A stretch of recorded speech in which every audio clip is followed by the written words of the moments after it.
The History of Agriculture class this evening is happy to welcome Dr. David Buchanan, Associate Dean of Agriculture at North Dakota State University. We've introduced ourselves all around, and we're ready to go. Matter of fact, I don't think you need additional introduction in a technical way, Dave, because we've circulated a vita. People have had the chance to review material about you already, and we've got your FBI file also. Good. But I think maybe we could ask you to introduce yourself in this respect. I know that you have a pretty strong lineage, let's put it that way, in the land-grant tradition. What is your land-grant university history yourself? What's your stake in this thing? Well, it's large, and it has to do with my own experiences, but also my family's experiences. I was educated here at North Dakota State University, a land-grant university. Went to graduate school at the University of Nebraska, a land-grant university. Spent 28 years on the faculty at Oklahoma State University, a land-grant university. And now have been back at NDSU for the last 12 and a half years. And so in terms of my education and work experience, it's all been at land-grant universities. Added to that, my father was a professor here at NDSU. He was the chair of the animal science department for 30 years, starting well before I was born. So I've been involved with the land-grant university quite literally all my life. When I talk to the parents of freshmen, I extend that even a little bit further. And I say that, to me, one of the important things about the idea of a land-grant university is a matter of access. That it had a large part in what we now enjoy as access to higher education. And so I go back to my grandfathers, one of whom was a blacksmith in a small town in Kansas. One was a tinsmith, plumber, general, do anything for anybody in a small town in Texas. And their children, my parents, both went to what was then Oklahoma A&M College, now Oklahoma State University. So their children had a chance for higher education, had access to that. Their children's children, my brother, sister, and myself, were all able to go to college. Not my brother and sister, actually. Neither one went to a land-grant university, but we all had a chance to go to college. And their 12 great-grandchildren, my children, my sister's children, and my brother's children, have among them 22 college degrees. Mm-hmm. So I would say access to a higher education is an important part of my family. There we are. All right. So how far back in land-grant lineage can you go? Give me a year. Personally, to 1953, the year I was born. But in the family? In the family, my parents would have both matriculated at Oklahoma State University in 1932. 32? Then I have to get something out. One moment. Okay. Now this is, by the way, this green blanket is courtesy of Representative Schmidt, Morton County. It's his father's college blanket. NDSC, North Dakota State College, during that era, between NDAC and NDSU. And that's going tomorrow to the Apparel and Textiles collection. I picked it up there. While there, I'm going to consult with Susan Curtis about this item. This little strap has come loose from it. Ah. So would that be Kansas State Agricultural College? KSAC, Kansas State Agricultural College. Because my granddad, who would have been German as his first language, 8th grade education, went to Manhattan, took the train to Manhattan in 1905 to take the winter short course for farmers. Now then there's a gap. Nobody in the next generation went to college. He got that five or 6 weeks in winter of early 1905. But I've got his cap. I've got the trunk that my great grandparents bought him to take to Manhattan. So I've got a gap in the lineage, but there's but it goes back quite a bit there. Well, okay, so it's kind of in the blood. Now, by indoctrination, probably by formal education and just by osmosis, I suspect you have a pretty good idea of what the land grant idea itself is. Mm-hmm. Want to talk about that? I'd be happy to. I'm guessing you talked about the Morrill Act, and that perhaps the Hatch Act and the Smith-Lever Act in class. We'll talk about all those yet this evening. The Morrill Act, which says, among other things, basically thou shalt do agriculture. And so I'm an agricultural scientist, so I'm certainly happy about that. And that's important. And I think based on the other questions you've got up there, we'll talk some more about that as we go along. But I really do think that the access part of that is a really important piece. That the Morrill Act says that I want to provide a liberal and practical education to the children of the industrial classes. And that's not language we use now, but it says that unlike what had gone on before that, basically higher education was for rich white guys, that no, this higher education should be available to everybody. And we haven't done that perfectly, certainly, in these last 150 years, but we've done a lot of it. And so I just think that's really important.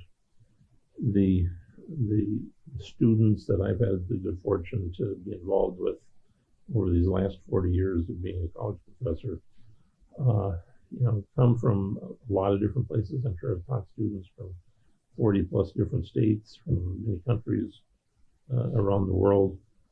I've had graduate students from a lot of countries around the world.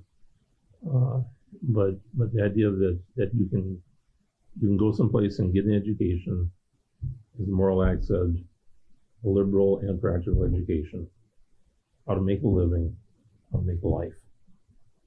And every day I want to help students figure out who do both of those things. So that's a bit of how that idea invests even your daily work. Mm-hmm. How does it shape the mission of this place, NDAC, NDSC, NDSU? Mm-hmm. NDSU is the state's university. There's a building in every single county in the state that says NDSU on it. And that's the result of the Smith-Lever Act that created the extension, the idea of cooperative extension. And so we really are the university of the state. We are every place in the state. We aren't just here in Fargo. We don't just say, you got a problem, come see us.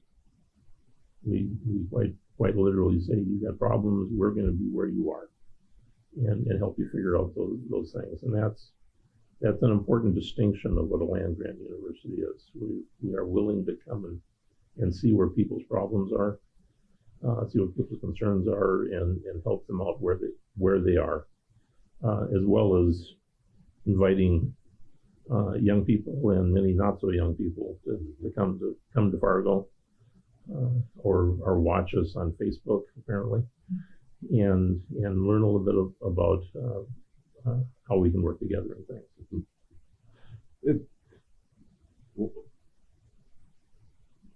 Having the Morrill Act and the land-grant college system with extension, experimentation, agricultural education, that whole complex of stuff.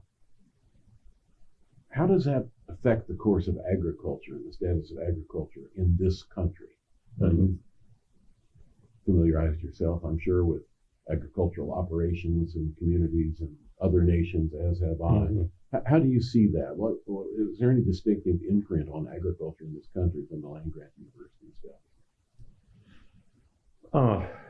When this idea first came into existence, we had a country where something well over 50% of the population was directly involved in agriculture.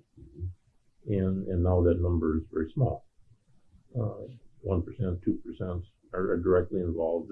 That doesn't encompass all of the employment that is available in agriculture, because the infrastructure surrounding agriculture is quite large and involves now 20% of the American public. But in terms of people directly on the farms and ranches, it's a very small percentage. In this country, and I looked at what the number is lately, but pretty small percentage of people's disposable income on average goes toward food. And of course, a fair amount of that doesn't just go to food. Food becomes a catalyst for a lot of other things that people go out to eat, and so food is not just nourishment, but it's the basis for a lot of the social structure that we have. But a pretty small percentage of our income goes to food, and that is incredibly unlike a lot of other places in the world where people are having to make money basically to eat. And so that's an advantage here, and it gives us the opportunity, as has the entire history of agriculture, when some people can produce food that's going to be used by other people, it frees up the opportunities to do so many additional things that are culturally important. And that idea started when somebody started producing enough food, not just for their own family, but for one other family. That then created the opportunity for somebody in that other family to do something different. And that's several thousand years ago that happened. But at this point, we have a lot of opportunity in this country for people to do a wide variety of things, because a pretty small percentage are producing food for everybody else. And of course, we're not only producing food for everybody else, but we're in this country, but we are in many ways the breadbasket of the world. And so we are helping to provide opportunities for people all over the planet to make some advances. The structure of the land-grant university idea, and the three things that you mentioned, the colleges involving agriculture, the agricultural experiment station idea, the research and the outreach piece, the extension service, is, I think, in that also extremely important for communities. Part of what the NDSU extension does is community vitality, and that's not just helping people figure out how to grow agricultural products. It's not just figuring out what was in the Smith-Lieber Act, what was then referred to as home economics, but the idea of helping people understand how to take care of families, but it also helps to create community.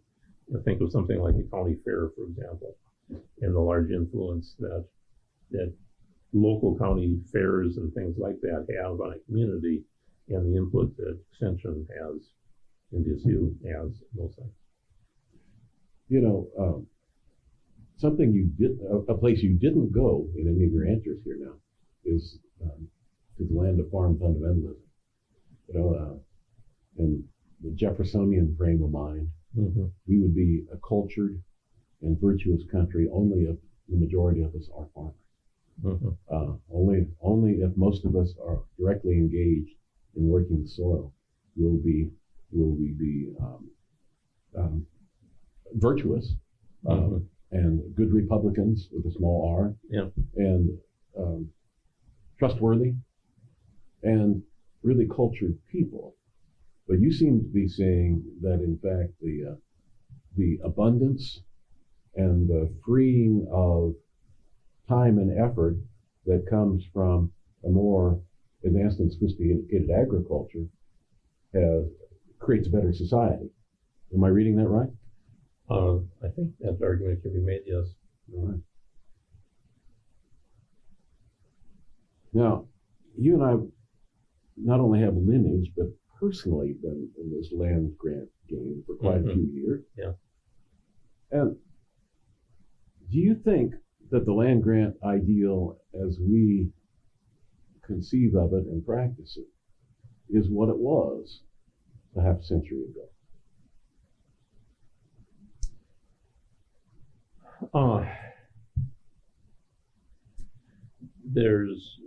I'd say the simple answer to that is no, not really. There's a lot of pieces to that, and not just half century ago, but a century and a century and a half ago. And where to start on that, and just looking at my own experiences and observations.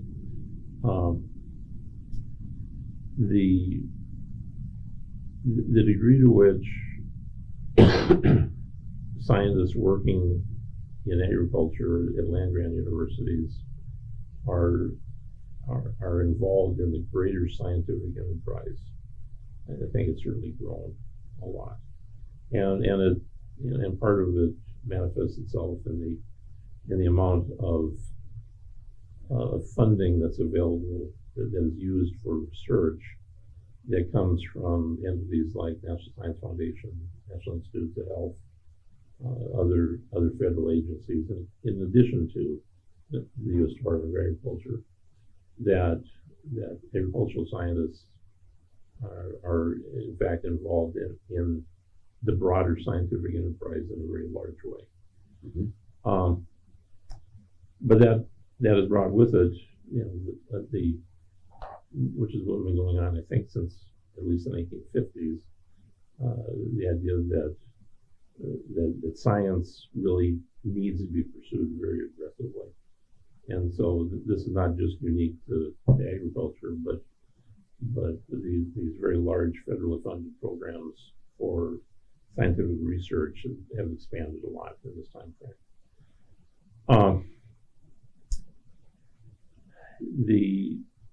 Another place where I think things have changed a lot is, and it kind of goes back to what the idea of a county is. A county, a lot of counties were established as you have a county seat that is located where you can get from your home to the county seat and back home again in a day on a horse. And so we still have counties that are built that way. We have the idea of the county extension office. But of course, for most people in most places now, driving to the county seat where the county extension office is and getting back home is a matter of an hour trip instead of an all-day trip. And different states have been working at trying to understand how to reflect that sort of new reality. North Dakota has stuck pretty close to the county model, and I think for good reasons and to good success. But certainly other states have decided to regionalize the idea of what was a county extension office and have more regional offices. And that gives you the opportunity to have a larger group of people responding to the various things that come along. So you get probably a little more expertise because you can have a person that's an expert in this topic and another person that's expert in another topic, as opposed to having to be a generalist. But when you do that, you also lose some of your connection to the community.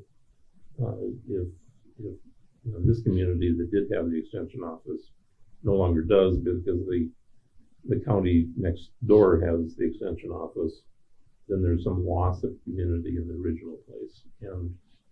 And so figuring out how to balance that has been a tough thing to do for a lot of different states, and states are handling this in different ways.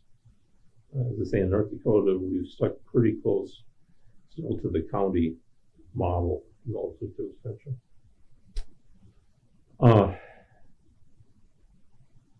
And another place that's changed a lot is the students that are coming to us. When I was a student at NDSU, I came here pretty close to 50 years ago. Most of my friends came from farms and ranches and had every intention of going back to the farm and ranch. And that wasn't my story. We had a small ranch, we had some cattle, but as I said, my dad was a professor here, and I really had no intention of spending my life on a farm. But most of my friends did, and that was the model. That is quite different now. We still have a lot of students who are coming from farms and ranches, but we have an awful lot of students that are not. And so we're working with students that have a broader variety of backgrounds and experiences. We're having to help students understand the language of agriculture because they didn't grow up with it. And as I talk to parents, particularly the parents are always the ones that ask the questions about this. Well, we're not on a farm. How is little Johnny going to adapt to being in a place where he's going to learn about agriculture? Does that lack of a farm experience make a difference? And the downside that I mentioned is that we use a certain language in agriculture that the rest of the world doesn't necessarily use. Mm-hmm. I had a colleague several years ago that stopped me after class and said, a student came up today after class and asked me what hay is. What hay is? What hay. Uh-huh. And this is in a junior level nutrition class taught only to animal science students. Student didn't know what hay was. And he wasn't complaining. He was just saying, we have to mind our language. We have to pay attention to that. We are living then in a university populated by those people you talked about who've been freed up from agriculture. Yeah. We did this. Yes, we did this. Yeah. And but the flip side of that I tell the parents about is that sometimes it's easier to teach a bit of a blank slate than it is to teach somebody who's pretty sure they know all the answers already. Yeah. And based on the reactions in the back of the room, I think people can really relate to that idea. Well, how are we doing? Situation of a land grant university today. Is there anything truly messed up we need to correct? Is there any great opportunity we should be seizing? I mean, I know you're a thoughtful man, and for that matter, sometimes we get to a certain age of life and we begin to reflect and think, but also believe we have some things to pass on. Yeah. Pass them on. What do we need to fix, or what do we need to seize upon as an opportunity?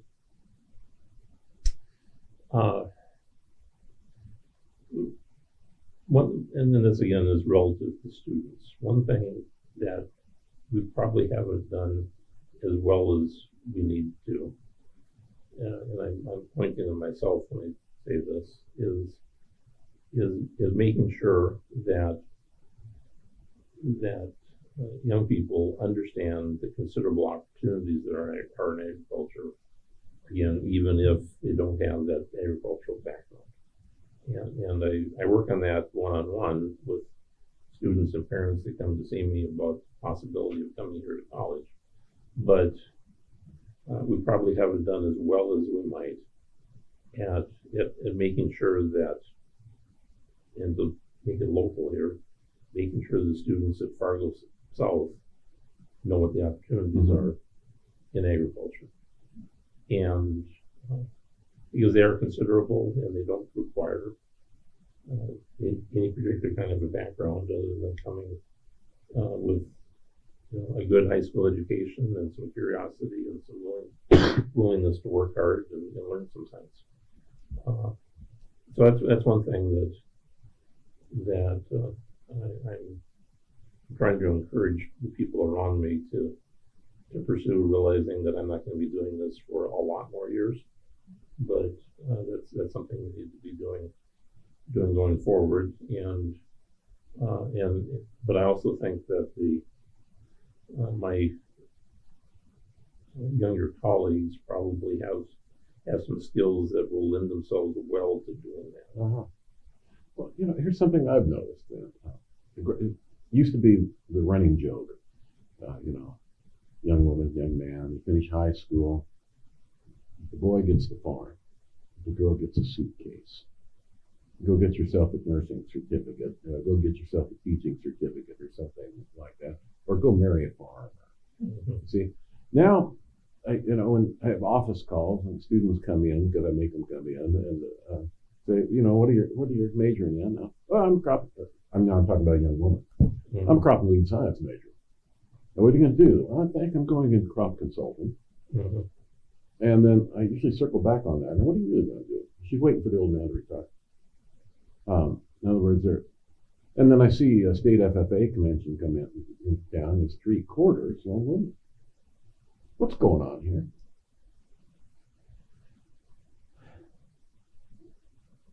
Well, it's exciting. Number one, I'll just say that it's interesting to watch this. And I've been a professor for 40 years, and when I was a student here, the number of young women majoring in the agricultural field was 5%. And my dad was a professor, and he passed away my first year in graduate school. And so he was very much a part of that, and he referred to the students as my boys. Oh boy. Mm-hmm. Okay, but as he and I talked, as I was just barely getting started in doing this, he said the gigantic change that's going to happen here is what we're talking about now. Is the young women involved in it now? He was probably never going to adapt from calling the students his boys, but he could see it. But he could see it. Wait, all right. Now, from the point of view of the talent pool, this is really important. We need a full talent pool. Mm-hmm. What about habits of thought and character brought to the enterprise, though? If agriculture, now I'm talking about production agriculture on the farm, if it becomes feminized, that is, a larger proportion of female operators, and not even just partnership in the operation, but female operators, and maybe the male are the partners, or maybe it's just women. If we get a significant element of that, will that change the character of agriculture as we know?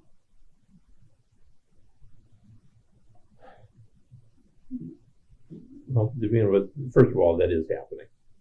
And of course, worldwide, I don't know what the percentages are, but the percentage worldwide of farmers that are female is quite high. Yeah. In this country, certainly what I've observed is over the last, I'll say, 30 years, an increase in the number of young women in my classes. Mm-hmm. Even more importantly, the increase in the fact that at the end of a semester, I've realized that I know the names of all the young women in the class. I don't necessarily know the names of all the guys. Wait a minute, is that because of degree of participation? And I worried about that a little bit. I thought, is that because I'm a guy? That somehow I'm noticing young women differently. And I convinced myself that it's not.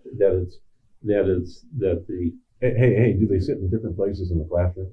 They sit in somewhat different places in the classroom, and they, there's a word, individuate themselves to me more clearly. They come up and ask questions after class, and they just, the young women have been taking part in leadership activities to a very high degree. There's a new sort of gender gap developing. And it's been interesting to observe. But a friend of mine who's an extension specialist,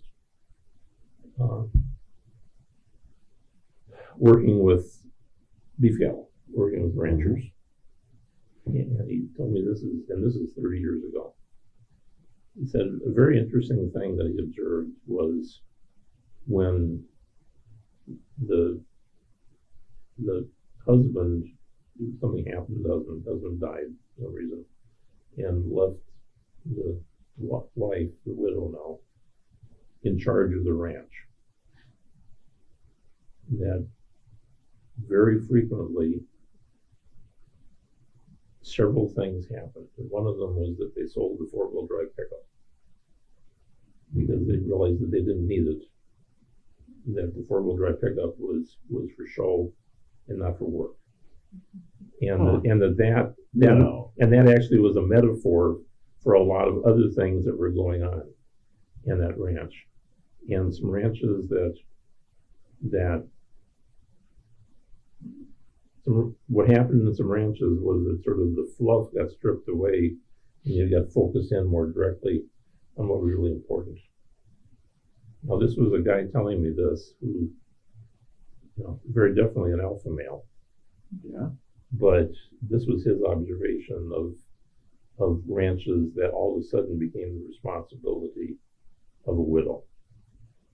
That they actually became more efficient in a number of very desirable ways. I don't know if anybody's ever done a study of why that is. No, but you've just laid one out, haven't you? in the morning.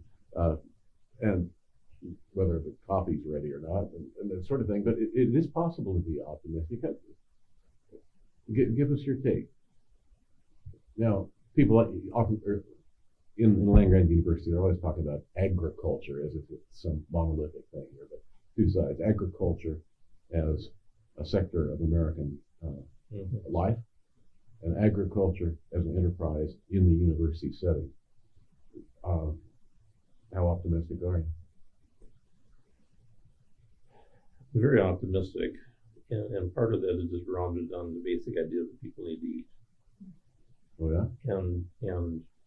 And we have, I've been doing this long enough that I've seen price cycles come and go, and we're in a bit of a harder price cycle at the moment, but we've been there before. But people still need to eat, and so there's just sort of a basic reason for optimism there. I know, although I've been out of direct involvement in research for a while now, I know that a lot of really interesting things are coming down the pathway that are going to have an opportunity to really make some positive changes in how we do things from an agricultural production standpoint. Our ability to understand the economics of this too. I don't want to focus just on the sort of hard science part of this, but we have agricultural scientists here who are on the social science side, and our ability to understand how marketing works and what we can do to help people be successful from a financial standpoint is, I think, improving a lot as time goes along. So I really am quite optimistic about this. And of course, I'm optimistic because of the young people that I work with. I interact sometimes with some of the people that I went to college with. And they've heard college students today they're just a bunch of snowflakes. They just aren't really interested in doing anything and can't stand up to the pressure. And I listened to that a couple years ago, and I sent them the biographies, actually autobiographies that our top 10 seniors in our college have written. and just how remarkable and how unique they were. They were 10 totally different stories of how to be successful in agriculture at India Seal. And I just sent my friends these biographies and I said, these are the students that I work with. These really remarkable young people that are ready to get out there and do stuff. And that's what has kept me doing this job, is that I get to work with these young folks. It's still fun, it's still exciting, and there's still reason for optimism. The description of this course is just agriculture, one word. But the prefix is HIST, history. Mm-hmm. And among particularly American historians, one of the propositions that once was a point of pride, and now it's a point of criticism, and it's become an ambivalent thing, is the idea of American exceptionalism. Are we an exceptional country, the United States? And to me, that question, embedded in the answer to that question, has to be the situation of agriculture. Our practice of agriculture in this country, the way we do it, and its status within this country, our energizing of it through the land-grant university establishment. Are we a peculiar country? Are we an exceptional country in this regard?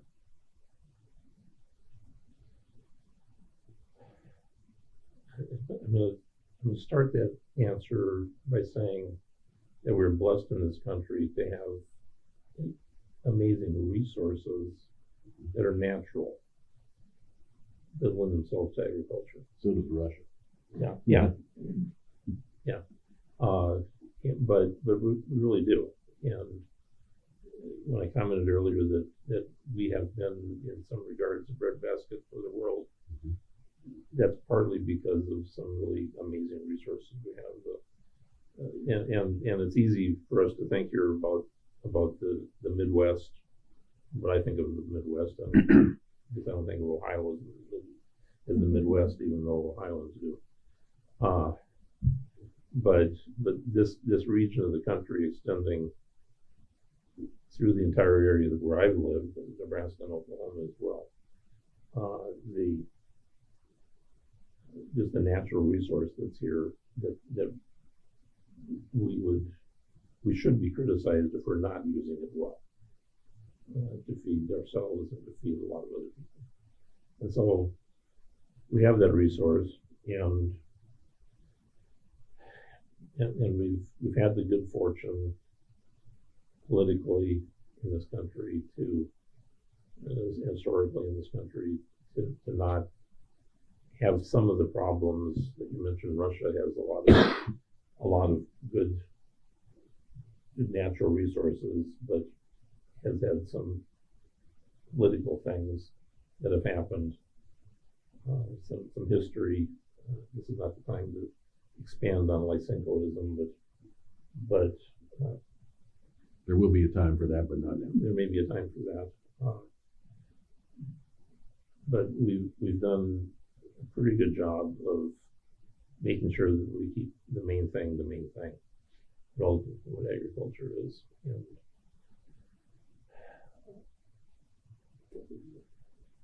are we exceptional in that regard? We've done things well in that regard. I'll say that. I don't know enough about what goes on all over the world to say that we're far superior to everybody else. I don't think we are, but I don't know enough to really answer that question well. But we have done a number of things well. So we're gathered around, and we need one more pearl of wisdom from you. Okay. What would you want to tell a generation of agriculturalists coming up?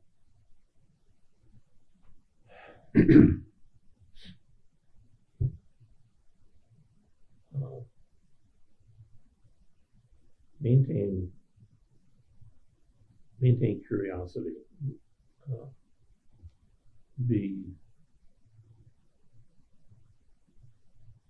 Don't ever be satisfied that we've learned enough. Every so often I've had a colleague say, what are we going to do when we run out of things to learn? And I want to slap them to begin with, but we're not going to run out of things to learn, but we have to be careful not to decide that we're not going to learn those things. So maintain curiosity about what is possible.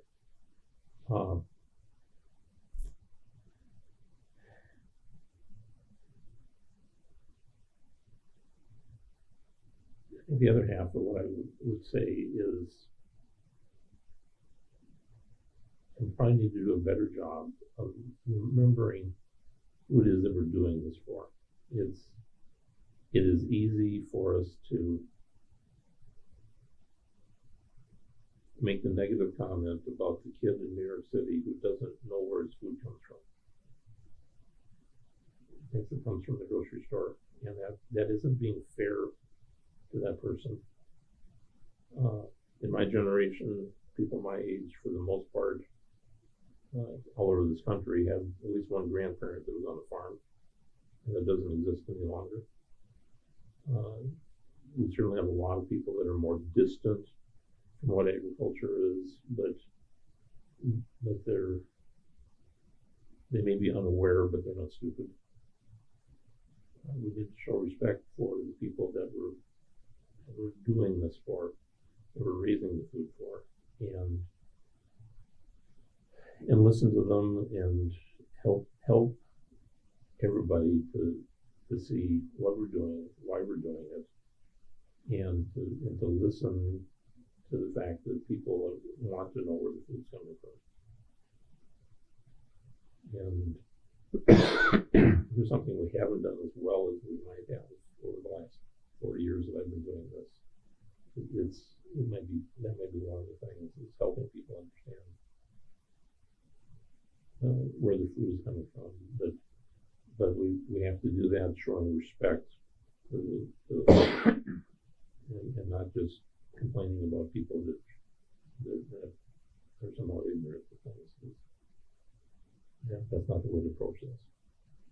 We come to a point where I know there's a really important basketball game going on that you may want to be taking in here in a few minutes. I might. While we carry on with class here, it's involving, of course, another land-grant university team that possesses the history of the greatest basketball coach in history, but we'll just leave that open for debate. But here, the way I usually close something like this is something like this: once a bison, always a bison. Yes.